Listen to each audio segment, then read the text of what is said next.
When it comes to classic villains, classic Disney was no slouch. I mean, you got the Maleficents, Captain Hooks, Cruella de Vil's. Those villains won't be the topic of my discussion today.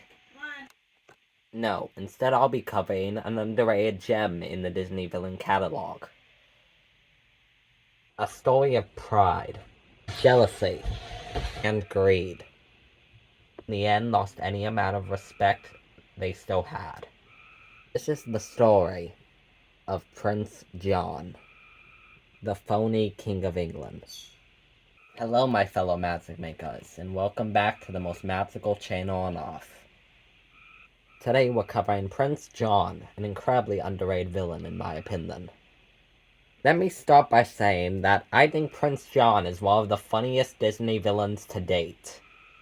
I mean, the voice delivery of the actor and all, it's so good, and his mannerisms are so funny, especially when he sucks his dumb.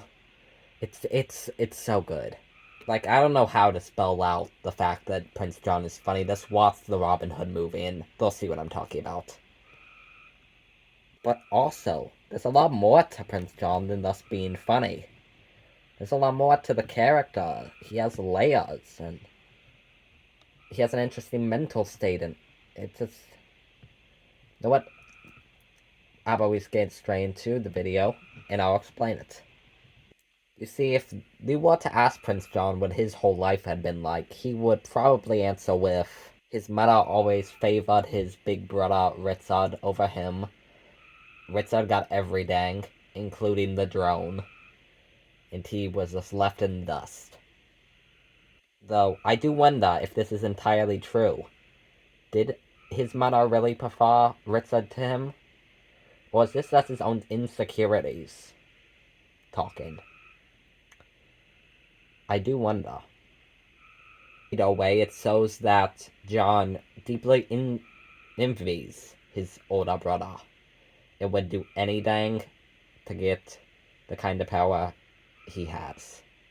So he had his softened Sahis hypnotize Richard to go off on a crusade while he can seize the throne for himself. He then loses his power to tax the people of Nottingham, creating a very dark era for the king. For the... What's the right word? Woods, I guess, but it's weird to lose the term tax woods, villains. Moving on. But why does Prince John need all this money? I mean, he's already the king. Now. Well, it's because it feeds his ego. And makes him feel important, like his brother. And sadly, if he has more money than his brother, it means he's better. Right? Right? Well... Richard was kind, noble, and generous. And that's why everyone loved him. But you can't buy love, no matter how much money you have. Or respect. No one in the kingdom likes him, so instead he keeps filling that void with more and more money to feed his ego. It's kind of sad when you think about it. He flies into a tantrum whenever he's compared to Richard. Like when they all write a song about what a terrible king he is. His first instinct is to triple the taxes. And then the people that can't pay their taxes, he sends to jail.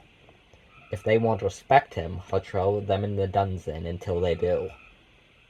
Not even the king's own allies seem to respect him. The Sheriff of Nottingham.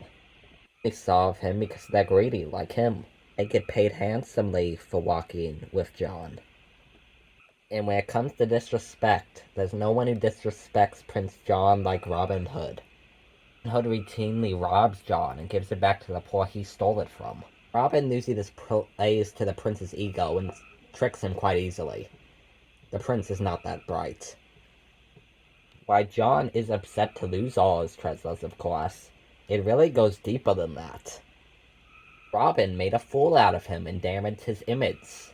Nothing could hurt John more than that. I'd also like to bring up that John wears his brother's crown, and it doesn't even fit him. Really showing that he's no King Richard. Just thought I should bring that up. I think it's kind of important. Where was I? Right, Robin Hood and all that. So John has tried many times to capture Robin Hood and prove that he is unstoppable and take down Robin Hood for good. But of course, John's kind of an idiot and is really bad at it. Stages an archery contest to lure Robin Hood out at one point. Wild almost does succeed, Robin Hood does still manage to escape. During the scuffle at the archery tournament, he tries to get Robin Hood from behind with a sword. It's Robin then knocks it out of his hand, and he runs away like a coward. As you can see, John is all bark and no bite. He just runs away and hides behind the barrel and leaves his guards to do the rest of the fighting. Of course, Robin still beats all of them, gets away, and John is left fatally humiliated. That's how I said. Did I say that right? You know what I mean. He's humiliated even more so. Of course, if he had thus listened to Sir-Hiss, he probably could have stopped Robin. Speaking of Sir-Hiss, he's worth talking about too. Hiss is John's right hand softened. And he's a lot smaller than John is, though John rarely ever takes his advice. Usually it's ignoring him because his ego is too great to assume Hiss could have dodged something that he couldn't. It makes me kind of wonder why he keeps Hiss around. I think it's because it's someone he can easily bully. He can just throw Hiss around all he wants, and it helps make him feel empowered. It makes him feel in control. And it feeds his ego further. You feel a bit sorry for Hiss, honestly. Hiss is trying his best, even though he is trying his best to help a evil tyrant. But it's still an effort. John will punish Hiss for small things, such as correcting him, bringing up his brother. Speaking of wits, John has basically outlawed anyone mentioning Richard. It throws him into a state of pure rage. King Richard? I told you never to mention my brother's name. Even when all of Nottingham's residents are basically in the dungeon for not being able to pay their taxes. Even when John owns pretty much every single cent in the kingdom. He's still not happy. Though Hiss tries to cheer him up, nothing works. He wants Robin Hood. And he can't stand the idea that he's still out there.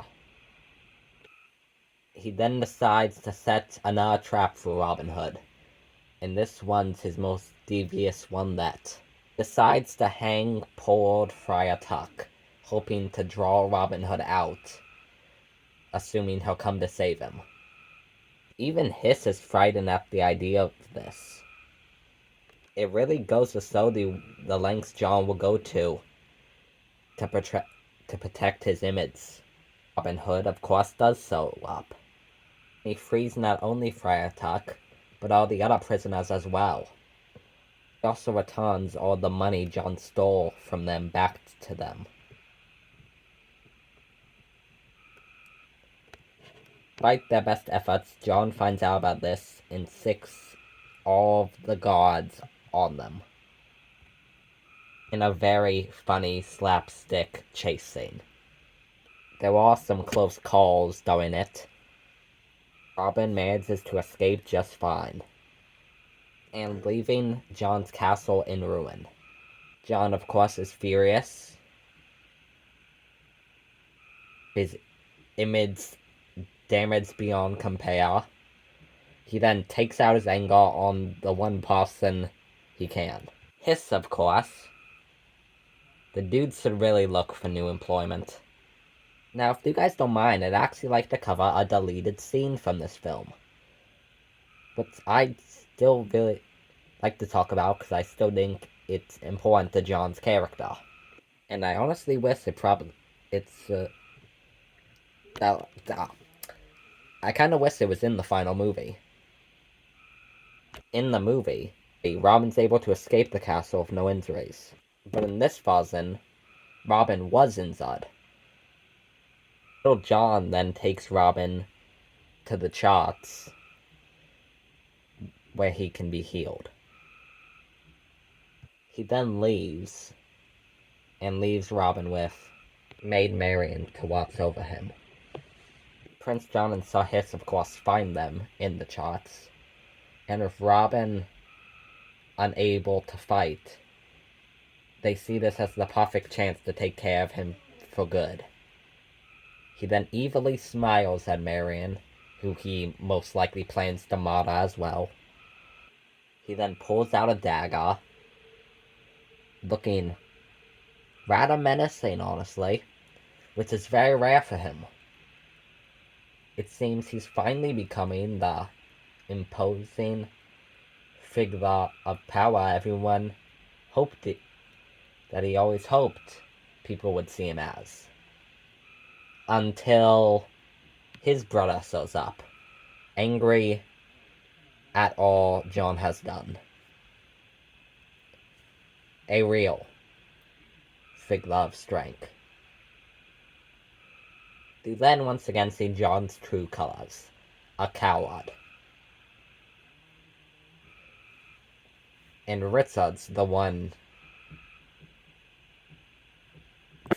a real strength of will. And that's something John has never had. He then cowardly apologizes and returns his stolen crown, both literally and figuratively, because he gives back the throne. You know what I mean. John is, how to put it, pathetic. He wants respect, but he can't have it because respect has to be earned. It's not something you can simply take like money. No, the king at all. Even kings have to earn their respect. Now to talk about a scene that is in the final film. The final scene with Prince John. With Richard returning, balance has been restored to the kingdom. Because Richard is basically better than John in every way. Like, you can even tell in the design. Richard's big, strong, and has a large mane. And John doesn't have a mane at all. John is last seen in prison with Sir Hiss and the Sheriff from Nottingham. A fitting end for him. John had always wanted love and respect, like his brother in Robin Hood get, and assumed if he was the king, he would get it. But that's not the way it works. If John had taken time to better himself and help the citizens of Nottingham, they would love and adore him the same way they love and adore Robin. But John just doesn't see the point in helping others. He only sees the point in helping himself. And selfishness like that will never get him what he wants. Because at the end of the day, it's not about the things you have. It's the kind of person you are on the inside. That's what really matters. And it's important we all remember that. Prince John is a very underrated Disney villain from a pretty underrated Disney film. I think he's a great villain because he's so layered and interesting and teaches us a good message about how respect is on through the kind of person you are and how they go out and how people that deserve respect and love are the people that go out of their way to help others. And he serves as a great antagonist to Robin Hood in this film. And also, he's hilarious. There's no denying it. Was did like Richard best. Well, I certainly hope you had fun watching this video. I certainly had fun making it. I hope you stop by next time I release a video. And, well, like always, may the magic be with you. I'm so sorry. May the magic be with you. Always. Bye.